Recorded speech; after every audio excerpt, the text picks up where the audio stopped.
Hər kəsə salam. Bugünkü test izahım 20 dekabr 2025 tarixli zirvə kurslarının 5-ci siniflər üçün olan ingilis dili izahı olacaq. 46-dan başlayıram.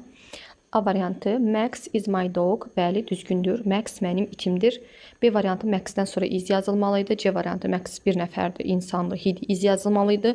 Amma hamısında fərqli xəbərliklər yazılıb. Ona görə 46-da A düzgün cavabdır. 47-yə baxıram. How are you today? Bugün necəsən? Sən bugün necəsən? A variantı I am good, yaxşıyam. B variantında yaşını yazıb, how old are you-nun cavabını yazıb. C variantı mən şagirdəm, tələbəyəm. Y variantı mən məktəbdəyəm. D variantı mən evdəyəm. Soruşur ki, how are you? Necəsən bugün? Ona görə cavab verməliyik ki, mən yaxşıyam. 47-də A olmalıdır.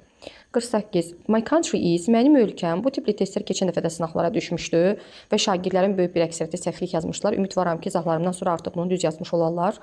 My country is, mənim ölkəm. Biz ölkə adı seçməliyik. A variantı Brazilian, Braziliyalı deməkdir. B variantı Japanese, Yaponiyalı deməkdir. C variantı French, Fransız deməkdir. D variantı English, İngilis deməkdir. Y variantı United Kingdom, Birləşmiş Krallıq ölkə adıdır. Necə olmalıydı?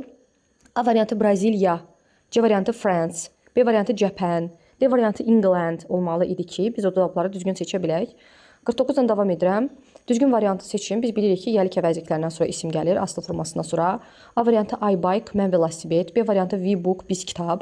C variantı our friend, bizim dostumuz, bəli. D variantı sən maşın. Y variantı o stəkan olmaz. C variantı düzgün gəlir. 49-da cavab C düzgün cavabdır. 50-yə baxıram. Düzgün variantı seçməliyik. A variantı he is from France. Her is from France yazıb. Onun Fransadan olmaz. He is olmalıydı ya da she is olmalıydı. B variantı our is from Italy yox, we are from Italy olmalıydı. Çünki biz bilirik ki, yəlik əvəzindən sonra isim gəlməlidir. A variantında herdən sonra isim gətirməyib. B variantında our-dən sonra isim gətirməyib. C variantında my-dan sonra isim gəlməliydi.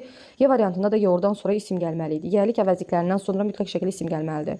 Aslı formalarında. Bir dənə cavab 50-də D variantı düzgün cavabdır ki, we are from France, biz Fransadanıq, düzgün cavabdır.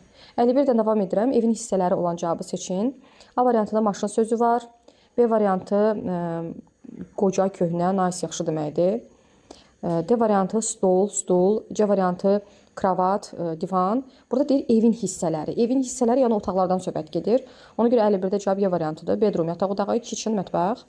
51-də cavab Y variantı olacaq. 52-dən davam edirəm.